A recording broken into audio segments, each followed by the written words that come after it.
What is up? Coach Emma here, and welcome back to the Fit Habit Life podcast, where we cut through the noise, talk real health and fitness, sustainable fat loss, and habits that actually work.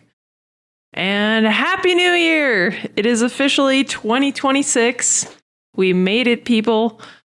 And with the new year brings a bunch of new goals. People use the new year as an opportunity to light a little fire under their butts and get started. And I used to be a hater because I'm like, why do you have to wait for the new year to start taking action? But I've noticed the value of having external motivation to get started. And sometimes that's what people need. So if this is you, awesome. And I'm glad you're listening to this podcast today, because today I'm going to talk to you about how to get started today. How to just get that ball rolling. But before we dig in, I just wanted to thank you for listening to the podcast. I really appreciate everybody who tunes in. I was shocked by the recap, the Spotify for Creators recap. There's people from Australia and New Zealand and the UK who listen, and Canada, which is super cool. Shout out to Canadians. I have family in Montreal, and I know sometimes the French Canadians are a bit of haters, so to speak, but that's okay. It's cold there all the time. They're just not in a good mood. I guess the other parts of Canada are cold too. Anyway, but thank you for people. If you're consistently listening and you're from one of those countries, please reach out and let me know. That's super cool. I'd love to learn how you found this podcast, what it's like living in another country. Because I'm born and raised in the US. I have family in Montreal, as I said. I've been to France a couple times, have some family there, but for the most part, don't really know about other countries that much. I'd like to. I like to travel. Finances aren't always permitting. So it's a future goal. Visit all those countries. But anyway, thank you. I was shocked. So I appreciate it. And if you're not from one of those countries, but another country, also reach out, because that's super cool. And again, I'd love to learn more about your country, your culture, and all that. So anyway, thank you for listening. If this show has resonated with you in any way, if you could please share it, subscribe, rate the show. It just helps me get in front of more people, helps me help more people, and debunk the other crap that's out there. So thank you. But now, for the focus of the episode, how can you get started today? And honestly, it just takes one thing. What is one thing you can do today that is better than you did yesterday? Maybe it's starting the day with 20 ounces of water. Maybe it's going on a walk. Maybe it's getting a gym membership because you didn't have one before. Maybe it's starting to pay attention to what is in your food that you're eating on a regular basis, to looking at the protein intake on the food labels or the calories, to maybe being more mindful about the amount of food you're eating and just thinking about it without judgment. Right? There's a lot of ways to get started. So first, identify, if you're looking at your life, what is your biggest hurdle? Are you overly stressed? Are you not super active? Do you have a lot of aches and pains in your neck, low back, hips, knees, shoulders, core, ankles? Do you have low energy? Do you struggle with nutrition? Have you never paid attention to what you're eating? Right? Try to figure out what is that biggest thing that bothers you the most? Why are you listening to this? What are you trying to improve?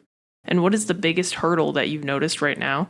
What is one little thing you can do to move that needle in the positive direction, to build some momentum in the positive direction? to use that New Year's motivation to get you to take action on something that's been challenging for you. And just get started. Pick one thing, no matter big or small. I recommend smaller because it tends to help with the consistency side of things. Like for example, when people are getting started on their training 2026, they're like, I'm going to go to the gym every day for an hour. But last year they went to the gym 3 times for an hour. It's like, that's kind of unrealistic. Maybe let's set a goal to go once a week for the next month. If you over exceed that, that's awesome. But you don't need to, because you going once a week for a month is way more than you did last year when you only went 3 times, right? So you're already starting the month strong, or the year strong. It could be committing to one exercise a day. One of my favorite clients to coach, she started with me and she's like, I'm only going to work out once a week. 20 minutes max, realistically. And I was like, cool, we'll start there. Now she works out 2 to 3 times a week for over an hour. And she's the one who asked to do more. Right? That's awesome. So start small. Don't be afraid to start small. I have a lot of all or nothing thinkers that probably listen to this because that's what I used to be. Overachievers, it's like, go big or go home. What's the point if it's not an hour a day? It's like, well, last week you didn't do anything. So if you go once and do one exercise, that's better than last week. So why not just commit to that? And if you end up doing more, that's awesome too. But sometimes people set these goals that are so huge and unrealistic that they tend to not be very capable of achieving them. And then they give up because they're like, well, there's no way I can do this. And it's like, well, yeah, because you went from 0 to 1,000. Like, that's not sustainable. Why not go from 0 to 1? And if you do that every day, by the end of the year, you'll have 365 new improvements, 365 new wins to celebrate.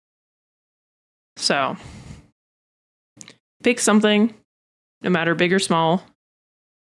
I'd pick more smaller, more achievable things, and just get started. And I said it could be as small as just starting with the day with a glass of water, if you don't drink enough water. It could be going on a stroll.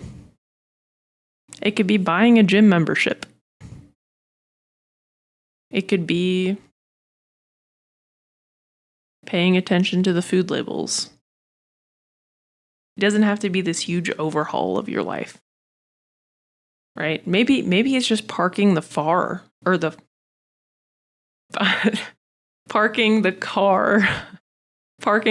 further from the grocery store so you get more steps in.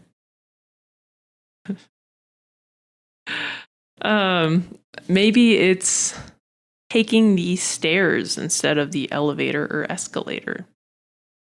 Right? Maybe it's getting a standing desk and standing more than you're sitting. So, no matter big or small, just do something and don't wait. Why wait?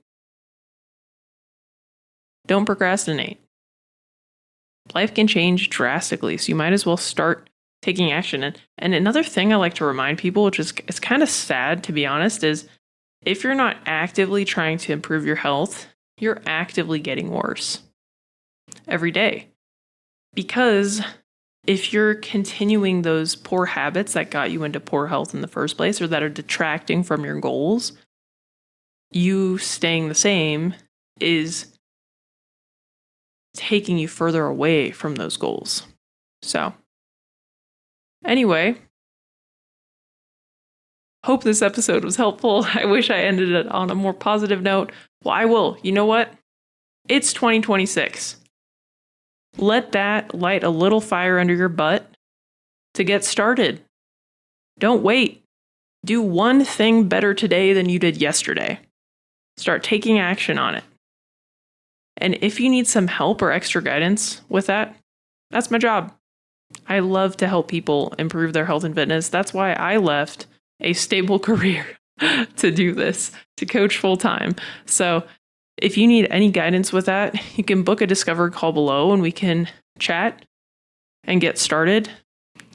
And we can chat about what the coaching process would look like with me. But if you've been listening to the podcast for a while, you probably know. So you're probably ready to get started if you book that call.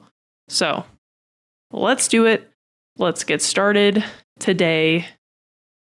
And I hope you guys have a great rest of your day. Happy 2026. If this episode lit a fire in you to get started, please share it with somebody who you know is struggling with their health. Maybe rate the show, subscribe, and thank you. Now let's make 2026 ours, guys. And I will chat with you all later. Peace.